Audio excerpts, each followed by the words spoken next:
কিশোরগঞ্জের হাওড়াঞ্চলে এখন বোরো ফসল ঘরে তোলার উৎসব, কিন্তু বাম্পার ফলনেও হাসি নেই কৃষকের মুখে। মিলছে না ন্যায্য দাম, ফরিয়া ও দাদন ব্যবসায়ীদের কবলে পড়ে বঞ্চিত হচ্ছেন চাষিরা। সিলন টি রপ্তানিতে শীর্ষে।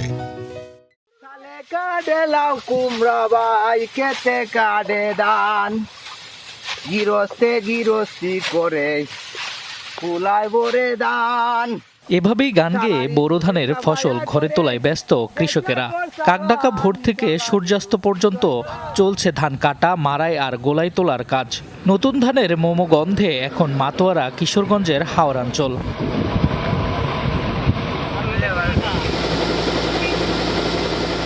এবার বাম্পার ফলন হয় খুশির আমেজ নেই কৃষকদের পরিবারে।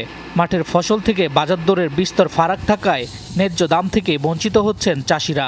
মাঠ থেকে এক শ্রেণীর ফরিয়া ও দাদন ব্যবসায়ীরা ধান কিনে নিচ্ছেন 650 থেকে 700 টাকা মন দরে, অথচ উৎপাদন খরচ পড়েছে 850 থেকে 900 টাকা পর্যন্ত। অর্থ সংকটে বাধ্য হয়েই কম দামেই ফসল বিক্রি করছেন কৃষকরা।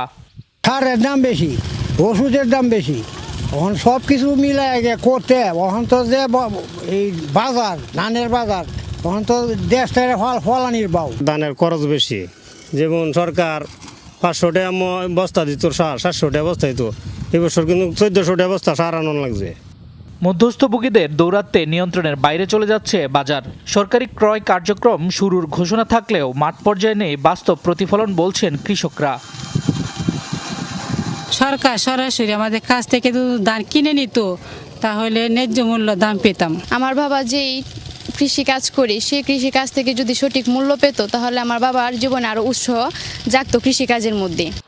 আবহাওয়া অনুকূলে থাকায় এবছর উৎপাদন লক্ষ্যমাত্রা ছাড়িয়ে যাবে বলে জানিয়েছে কৃষি অধিদপ্তর। পাশাপাশি ধানের ন্যায্য মূল্য নিশ্চিতের আশ্বাস দিয়েছেন সংশ্লিষ্টরা। আবহাওয়া অনুকূলে আছে, প্রাকৃতিক কোনো দুর্যোগ যদি না আসে, অর্থাৎ আগাম বন্যা বা শিলাবৃষ্টি যদি না হয়, তাহলে উৎপাদন লক্ষ্যমাত্রা ছাড়িয়ে যাবে, এটি আমরা আশা করি। বাম্পার ফলনের পরও ন্যায্য দাম না পেয়ে হতাশ হাওরের কৃষকরা।